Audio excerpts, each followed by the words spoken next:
आप जो है प्रैक्टिकल प्लस थ्योरी दोनों मिला करके आप जो है अपने हाफ ईयरली में नंबर 1 की पोजीशन हासिल कर पाए। टोटल जो 13 अवधारणाएं लेखांकन के, वो 13 के 13 अवधारणाओं को विस्तार से समझ करके आपको याद करना है। पहला क्या है, एक हमारा है जो परंपरागत प्रणाली है, परंपरागत दृष्टिकोण है, उसके तहत हमारे खाते 3 प्रकार के हों, उसके अपने नियम है। तो लेखांकन की जो शब्दावलियां हैं जिसमें सब आ जाता है, सौदा क्या होता है, आय क्या होता है, व्यय क्या होता है, संपत्ति क्या होता है, दायित्व क्या होता है, ये सारी की सारी चीजें उसके अंदर है। हेलो दोस्तों, क्या हाल चाल, विजय सर आ गए आपके पास आप लोगों के हाफ ईयरली के एग्जाम का सबसे इंपॉर्टेंट क्वेश्चन लेकर के। देखो, आप सभी बच्चे जो क्लास 11th में हैं उनके अब हाफ ईयरली के एग्जाम आने वाले हैं। वैसे तो स्टेट बोर्ड के बच्चों का हाफ ईयरली का एग्जाम अक्सर ज्यादा लेट में ही होता है क्लास 11th वालों के लिए, जैसे कि उनका अक्टूबर या नवंबर में होता है, लेकिन हम अभी से ही आपके हाफ ईयरली एग्जाम के मोस्ट इंपॉर्टेंट क्वेश्चन बता दे रहे हैं, जिसके जरिए आप धीरे धीरे करके इन क्वेश्चन को बढ़िया से याद करके एकदम तैयार कर लोगे। ये पूरा का पूरा क्वेश्चन हम अभी जो है थ्योरेटिकल ले आए हैं, यानी थ्योरी को आपको तैयार करने के लिए आए हैं। न्यूमेरिकल्स तो प्रैक्टिस मांगता है, न्यूमेरिकल्स तो लगातार करोगे, लगातार लगाओगे, तब जाके वो प्रैक्टिस होगा, तब वो पूरा तैयार होगा। लेकिन जो थ्योरी होता है वो आपको पता होना चाहिए और बढ़िया से सारे के सारे क्वेश्चंस तैयार होना चाहिए, ताकि आप जो है प्रैक्टिकल प्लस थ्योरी दोनों मिला करके आप जो है अपने हाफ ईयरली में नंबर 1 की पोजीशन हासिल कर पाए। इसके लिए जो जो आपके चैप्टर्स हाफ ईयरली एग्जाम में आ सकते हैं, वो सारे के सारे चैप्टर्स के टोटल पूरा का पूरा, कहां से, पहले चैप्टर से लेकर डेप्रिसिएशन तक, हाँ डेप्रिसिएशन यानी हरास चैप्टर तक के सारे के सारे मोस्ट इंपॉर्टेंट जो क्वेश्चंस हैं जो थ्योरी के लिए, वो आपके लिए लेकर के आए हैं। और ये भी समझ लो कि इतने ढेर सारे चैप्टर से जो हमने यहाँ पे क्वेश्चंस लाए ना, वो बहुत ज्यादा नहीं है, बहुत ही कम है। देख लेना कितने कम क्वेश्चन से आपके जो है पूरे के पूरे एग्जाम की तैयारी हम जो है करा देंगे। और अभी तो इस वीडियो में हम केवल क्वेश्चन की बात कर रहे हैं, लेकिन आप यही कहोगे कि सर केवल क्वेश्चन लेकर के क्या फायदा, क्वेश्चन तो हमें ऐसे भी पता चल जाता और कुछ ना कुछ कहीं ना कहीं से पता चल जाता, लेकिन हमें तो क्वेश्चन के साथ सॉल्यूशन भी चाहिए, आंसर्स भी चाहिए, क्योंकि बिना आंसर के क्वेश्चन का क्या काम। फिर पता चला हम क्वेश्चन तो ले लिया और आंसर ढूंढने में ही मेरा एग्जाम आ गया।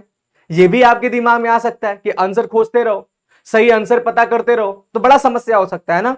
तो इसीलिए आप लोगों के लिए क्वेश्चन अभी देंगे और आंसर हम लोग एक मैराथन क्लास लेकर के आएंगे जो हाफ ईयरली के ऊपर रहेगा, पूरी हाफ ईयरली की तैयारी के लिए, जिसमें हम इन्हीं सारे के सारे क्वेश्चंस के पूरे आंसर आपको समझाते हुए टोटल पूरा पढ़ा देंगे, जिससे हाफ ईयरली के एग्जाम के क्वेश्चन प्लस आंसर सारे के सारे तैयार हो जाएंगे। लेकिन यहां पे कैसे क्वेश्चंस होंगे, तो यहां पे लिखने वाले जो भी सब्जेक्टिव क्वेश्चन वो सारे होंगे, वो छोटे क्वेश्चन हो यानी वेरी शॉर्ट क्वेश्चन हो, वो शॉर्ट क्वेश्चन हो या वो लॉन्ग क्वेश्चन हो, थ्योरेटिकल जितने भी क्वेश्चन होंगे वो सारे के सारे क्वेश्चन यहां पर हम देने वाले हैं। ठीक है, तो ये बात हो गया। और इसी क्वेश्चन से रिलेटेड आपको अगर फ्री की तैयारी करनी है तो हम लोग का अपना एक वन शॉट सीरीज चल रहा है, ठीक है, जिसका नाम है पेस स्टेट बोर्ड। आप उस बैच के अंदर इनरोल हो जाओ, और ये बैच सुनते ही ये मत सोचना कि ये पेड है ना, पूरी तरह से फ्री है हर एक बच्चों के लिए। कोई भी बच्चा हो, किसी भी बोर्ड का हो, स्टेट बोर्ड है, हिंदी मीडियम में पढ़ रहा है, तो वो जो है हम लोगों का पीडब्ल्यू के ऐप पर जाके या फिर pw.live वेबसाइट पर जाकर के अपना लॉगिन करने के बाद सर्च बार में जाकर के सर्च करेगा क्या, पेस स्टेट बोर्ड 2026, जो कॉमर्स के बैच का होगा। ठीक है, वो आप जाओगे, उसमें एनरोल हो जाओगे और 1 भी रुपया नहीं लगेगा, 50 पैसे भी नहीं लगेगा, आप उसमें चले जाओगे और वन शॉट के जरिए एक चैप्टर आप तैयार कर लोगे। उसमें थ्योरेटिकल भी चैप्टर्स हैं, उसमें न्यूमेरिकल भी चैप्टर है, उसमें सारे के सारे चैप्टर्स हैं जो आपके तैयार हो जाएंगे और आपका एग्जाम इस तरह से भी भरपूर तरीके से तैयार हो पाएगा। वहां से आप फ्री में नोट्स भी ले लेना, वहां पे आप फ्री में पढ़ाई भी कर लेना, सारी चीजें फ्री में हो जाएगा। ठीक है, तो ये भी काम आप कर सकते हो। लेकिन अगर किसी बच्चे को लेक्चर वाइज क्लासेस करना है, लेक्चर वाइज, वहां पे तो वन शॉट है, लेकिन अगर लेक्चर वाइज करना है तो उसके लिए भी एक तरीका है। हम लोगों के जो है 2 बैचेस चल रहे हैं, या कह लो 3 बैचेस चल रहे हैं। पहला बैच है जिसका नाम है उदय 1.0, कह लो उदय बैच। ठीक है, उसमें आप इन्वॉल्व हो सकते हो उदय स्टेट बोर्ड बैच के अंदर। ठीक है, स्टेट बोर्ड में ही होना, उदय का 2 बैच है कॉमर्स के अंदर। एक उदय कॉमर्स है जो आपका डायरेक्ट क्या है, इंग्लिश मीडियम वालों के लिए है। ठीक है, जो इंग्लिश में पढ़ाई करते हैं या इंग्लिश मीडियम वाले बच्चे हैं उनके लिए। लेकिन जो भी बच्चे हिंदी मीडियम में पढ़ाई करना चाहते हैं उनके लिए उदय स्टेट बोर्ड बैच है। तो आप क्या कर सकते हो, आप इसमें जा सकते हो, या फिर आप उदय स्टेट बोर्ड बैच का जो 2.0 है, उदय 2.0 स्टेट बोर्ड बैच, उसके अंदर एनरोल हो सकते हो। ये दोनों बैचेस चल रहे हैं, आप उसको भी जाकर के सर्च करके इसके अंदर भी जा सकते हो। ठीक है, ये पेड बैचेस है। लेकिन इसके साथ साथ उदय प्रो भी एक बैच है। प्रो लेने से फायदा क्या होता है कि आप इकट्ठे अगर प्रो ले लेते हो तो आपको उदय 1.0, उदय 2.0 पिछले ईयर का जो बैच है जिसे खजाना कहते हैं वो, और उसके साथ साथ आगामी जो बैचेज हैं, जैसे अभी एग्जाम बूस्टर बैच आएगा और इस तरह के जो भी आगामी बैचेज होंगे उसके भी आपको जो है सब्सक्रिप्शन मिल जाएंगे। यानी एक बार पेमेंट और सारा का सारा क्लास 11 की जितनी भी मटेरियल है एक बार में आपको मिल जाएगा। ठीक है, तो आप प्रो भी ले सकते हो। तो इस तरह से कई ऑप्शंस हैं, आप जो है सारे ऑप्शन को जाकर के पीडब्ल्यू के ऐप के ऊपर या फिर pw.live वेबसाइट के ऊपर जाकर के देख सकते हो, समझ सकते हो, अच्छे तरीके से ध्यान दे सकते हो। ठीक है, लेकिन हाँ फ्री बैच में तो जरूर चले जाना क्योंकि वहां पे किसी का कोई पैसा नहीं लग रहा है। तो फ्री बैच सबके लिए पक्का, एक एक बच्चा जो जो इस वीडियो को देख रहा है सबके सब जो है फ्री बैच में जरूर इन्वॉल्व हो जाना, क्योंकि वहां पे यार सबके लिए फ्री ऑफ कॉस्ट पूरी पढ़ाई है, पूरा डिटेल नॉलेज है। ये भी नहीं कि हल्के में, पूरा डिटेल नॉलेज है, वन शॉट के माध्यम से, यानी लंबी लंबी वीडियो है लेकिन आप उसको भी मन लगा के पढ़ सकते हो, धीरे धीरे पढ़कर कंप्लीट करके आप जो है नोट्स वगैरह बना सकते हो, वहां पर नोट्स भी आपको मिलता रहेगा। ठीक है, तो चलो बात करते हैं आज की हमारी जो टॉपिक है वो क्या है। क्लास 11th वालों बच्चों के लिए क्या होने वाला है, most important question. Most important question, और मोस्ट इंपॉर्टेंट क्वेश्चन का मतलब ऐसे ही नहीं कि मोस्ट इंपॉर्टेंट मतलब यार पूरा का पूरा चैप्टर निचोड़ करके लाए हैं, पूरा चैप्टर निचोड़ करके लाए हैं, पूरे इतने वर्षों का जो एक्सपीरियंस है पूरा झोंक दिया, लगा दिया, तब जाके इन क्वेश्चन को निकाले हैं और इन क्वेश्चंस के एग्जाम में आने के मैक्सिमम चांसेस हैं।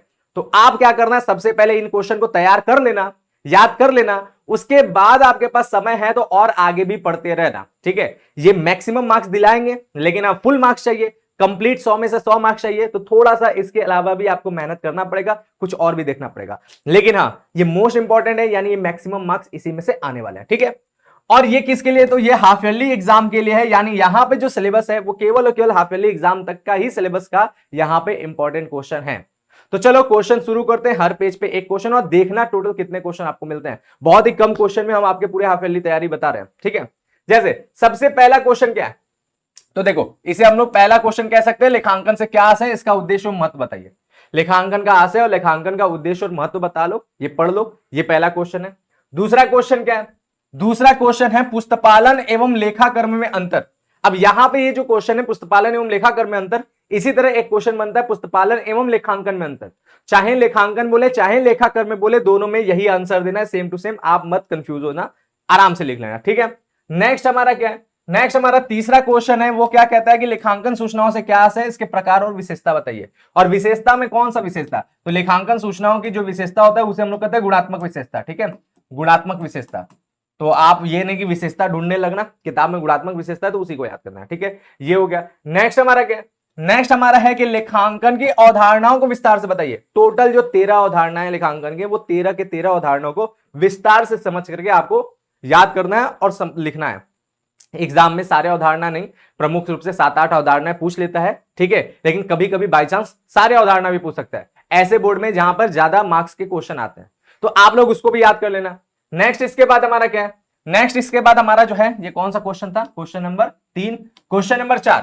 क्वेश्चन नंबर 4 के तौर पे देखो क्या है, दोहरा लेखा प्रणाली से क्या है, इसकी विशेषताएं बताइए। ठीक है, फिर क्वेश्चन नंबर 5 में क्या है, क्वेश्चन नंबर 5 में जो है ये सारी की सारी प्रणालियां, जो इकहरा रेखा प्रणाली है, रोकड़ प्रणाली है, महाजनी प्रणाली, इन सबका आशय, ये इन सबका आशय, तो ये वेरी शॉर्ट क्वेश्चन के लिए या तो इसका आशय या तो इसका आशय या तो इसका आशय, ये भी एग्जाम में आ सकता है, तो ये वेरी शॉर्ट क्वेश्चन के लिए, तो वेरी शॉर्ट क्वेश्चन का हमने 5वें नंबर पे दे दिया।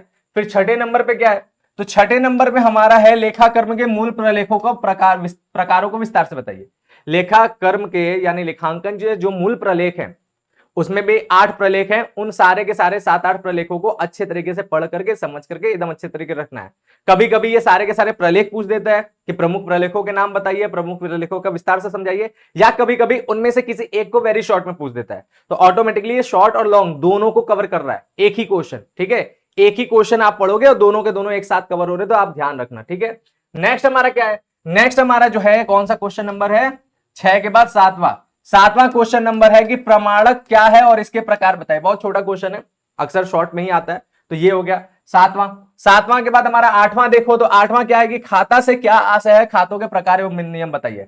अब ये क्वेश्चन अक्सर बच्चों को कंफ्यूज कर देता है कि खाता से क्या आशय, ये तो समझ में आता है, लेकिन जब खाता के प्रकार और नियम की बात आता है तो इसमें 2 तरीके का अवधारणा काम करता है। ठीक है, 2 तरीके का जो है सिद्धांत है। पहला क्या है, एक हमारा है जो परंपरागत प्रणाली है, परंपरागत दृष्टिकोण है, उसके तहत हमारे खाते 3 प्रकार के हों, उसके अपने नियम है, और एक है हमारा आधुनिक दृष्टिकोण, उसके हिसाब से खाते 5 प्रकार के, उसके अपने नियम है।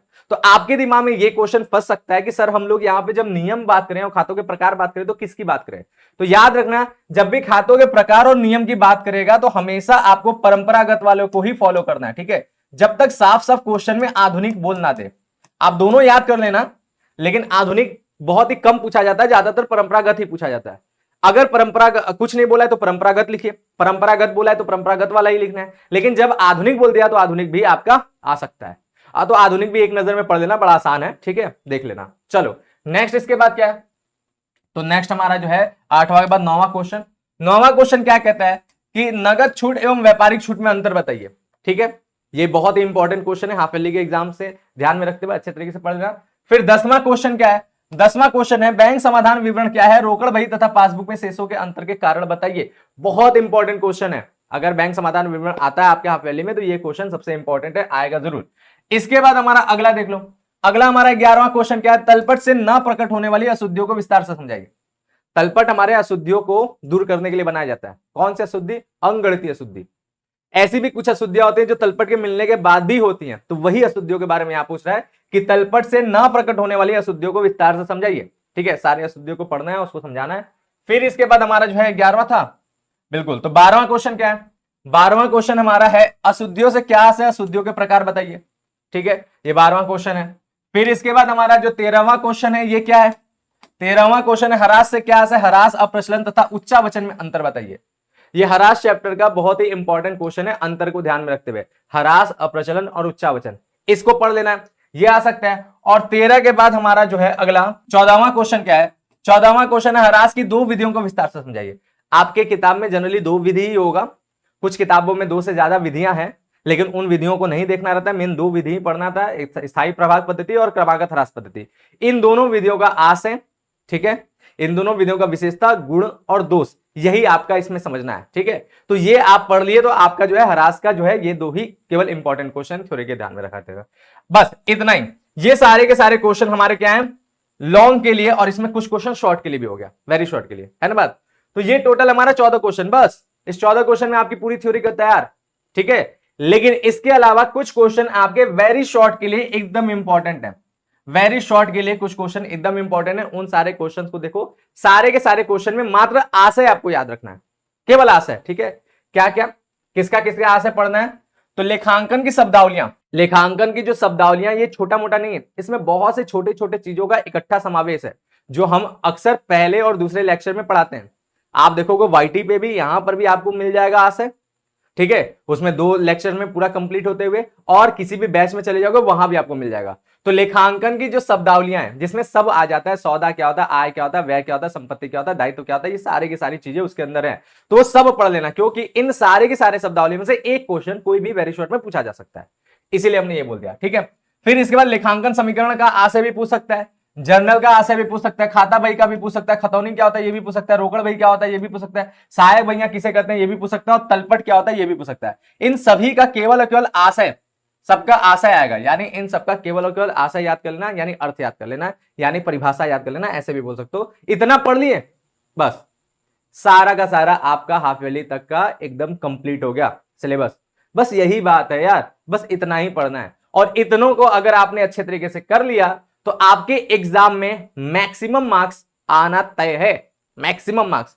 इसके अलावा कुछ न्यूमेरिकल क्वेश्चन की प्रैक्टिस करना होगा, जैसे जनरल चैप्टर का न्यूमेरिकल देख लेना, कभी कभी कहीं कहीं लेखांकन समीकरण का भी हाफ ईयरली में पूछ दिया जाता है, तो लेखांकन समीकरण, जर्नल, कैश बुक, ठीक है, ये 3 चैप्टर का पक्का जो है पढ़ लेना, इनमें से एक कंफर्म आएगा या 2 भी आ सकता है। फिर इसके बाद आगे वाले चैप्टर्स में चले जाओगे तो वहां पर देखो तलपट के जनरली क्वेश्चन नहीं पूछा जाता, खाता बही के भी जनरली क्वेश्चन नहीं पूछा जाता, लेकिन पूछ दिया तो उसको भी प्रैक्टिस कर लेना, बड़ा सबसे सिंपल है, ठीक है, तो वो देख लो। लेकिन हाँ, उसके बाद बैंक समाधान विवरण, इसके क्वेश्चन आ सकते हैं, और डेप्रिसिएशन, इसके क्वेश्चन भी पक्का आएगा, डेप्रिसिएशन का क्वेश्चन पक्का आएगा अगर वो हाफ ईयरली तक है तो।